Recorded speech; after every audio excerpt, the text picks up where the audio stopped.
We've been surveying numbers along the Glenelg Hopkins River of platypus using two different methods. One set up with flake nets and the other taking DNA samples out of different waterways and then taking them back to a lab in Melbourne and figuring out what exactly is in the waterways. We worked with aquatic ecologists Dion and Josh, who conducted training in species survey methods, and as part of this we set nets in the Glenelg River around Dartmoor. We were specifically surveying for native freshwater fish species, the Glenelg spiny crayfish and platypus. So here we have a Glenelg spiny cray. So these guys used to be able to take these recreationally, but there's now a ban on that. So these are fully protected now. The idea behind this is that I'm sure everyone's watched CSI programs. You know, the first thing they do, they swab for fingerprints and they swab for DNA. Reason is we're all shedding cells and DNA into the environment. Things that live in the water, there's urine and feces and eggs in there as well. So it's kind of a bit of a weird feeling that you're swimming in a soup of animals' DNA, but anyway, that's the reality of it.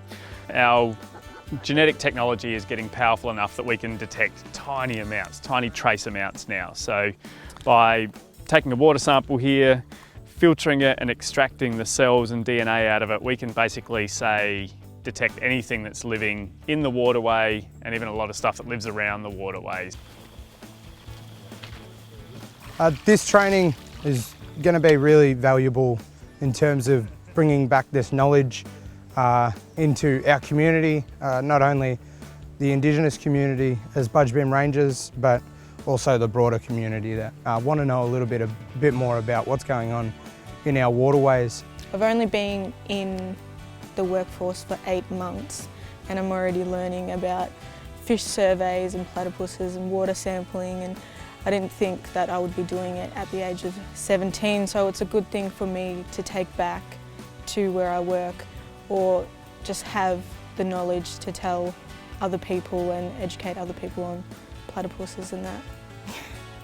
The sampling methodology is relatively simple, the one that we use, and we made it that way to give people the power and the responsibility to run their own projects. So we still have to do all the lab stuff, but it means people can design their programs, do their sampling where and when they want to.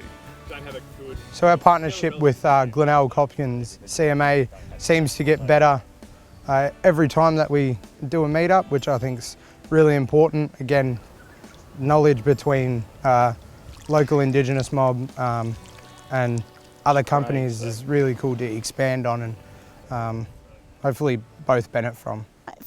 Fingers crossed that we can continue this work on Glenelg country. Will be interesting just to see what's in our waterways, and and the trick is to keep it a healthy waterway.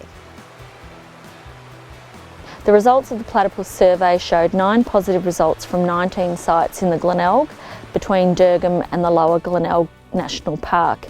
This shows that platypus are quite widespread in this section of the Glenelg River. The results provide us baseline data of the current distribution of platypus in the Glenelg River, and any further future monitoring can help to detect changes to platypus populations over time.